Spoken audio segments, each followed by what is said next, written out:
প্রিয় উপস্থিতি, একটি কথা না বললে নয়।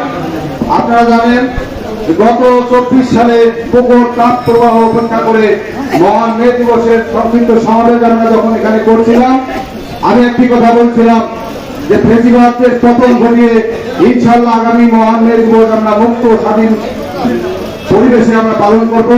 আল্লাহ পাক সেই কথাটি আমার কবুল করেছে। আমি রাজনৈতিক আবেগে বলেছিলাম 2024 সালে। আজকে আমার সেই কথাটি মনে পড়ছে যে আজকে আমরা স্বৈরাচারকে বিদায় করে এই মুক্ত বাতাসে আজকে মহান মে দিবস উদযাপন করছি। সেজন্য মহান রব্বুল কাছে আমি আবারও শুকরিয়া আদায় করছি। সকলে বলি আলহামদুলিল্লাহ। প্রিয় উপস্থিতি, বাংলাদেশ জাতীয়তাবাদী দল আগামী দিনে ক্ষমতায় আসীন হয়ে একটি শ্রমিকবাদক দল হবে। আপনারা ইতিমধ্যে জানেন বাংলাদেশের আগামী দিনের রাষ্ট্রনায়ক বিএনপির ভারপ্রাপ্ত চেয়ারম্যান জনাব তারেক রহমান তার 31 দফায় 17 দফায় শ্রমিককে নিয়ে বলেছেন। উনি বলেছেন যে মুদ্রাস্ফীতি, দ্রব্যমূল্যের মূল্যবৃদ্ধির হ্রাসের আলোকে শ্রমিকদের ন্যায্য মজুরি প্রদান করতে হবে। তাই আমি মনে করি যে ইতিমধ্যে আমাদের দলের ভারপ্রাপ্ত চেয়ারম্যান প্রিয় নেতা জনাব তারেক রহমান শ্রমিককে নিয়ে উনি ওনার 31 দফায় বাস্তবতার আমলে উনি বলেছেন। তাই আগামী দিনে আমাদের দল বিএনপি যদি রাষ্ট্রীয় ক্ষমতায় আসে ইনশাআল্লাহ প্রতিটি শ্রমিক সমাজের প্রত্যেক অবস্থান থেকে আপনাদের সম অধিকার প্রতিষ্ঠা হবে ইনশাআল্লাহ।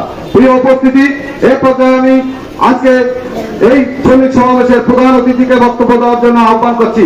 এই পর্যায়ে বক্তব্য দেওয়ার জন্য আহ্বান করছি বাংলাদেশ জাতীয়তাবাদী দল বিএনপি নীলফামারী জেলা শাখার বিপ্লবী সভাপতি, আজকের এই শ্রমিক সমাবেশের সম্মানিত প্রধান অতিথি জনাব আলমগীর সরকারকে বক্তব্য দেওয়ার জন্য আমি আহ্বান করছি।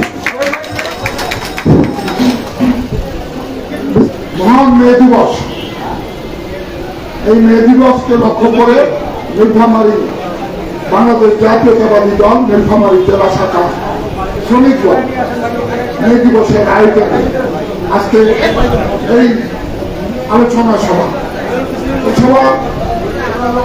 উপস্থিত জেলা বিএনপি নেতৃবৃন্দ, অঙ্গ সংগঠনের নেতৃবৃন্দ, আমার সম্মুখে উপস্থিত বিভিন্ন ট্রেড ইউনিয়ন, বিভিন্ন শ্রমিক দলের সংগঠন থেকে আগত নেতৃবৃন্দ, সবাই আপনারা আমার সালাম দিন। আসসালামু আলাইকুম।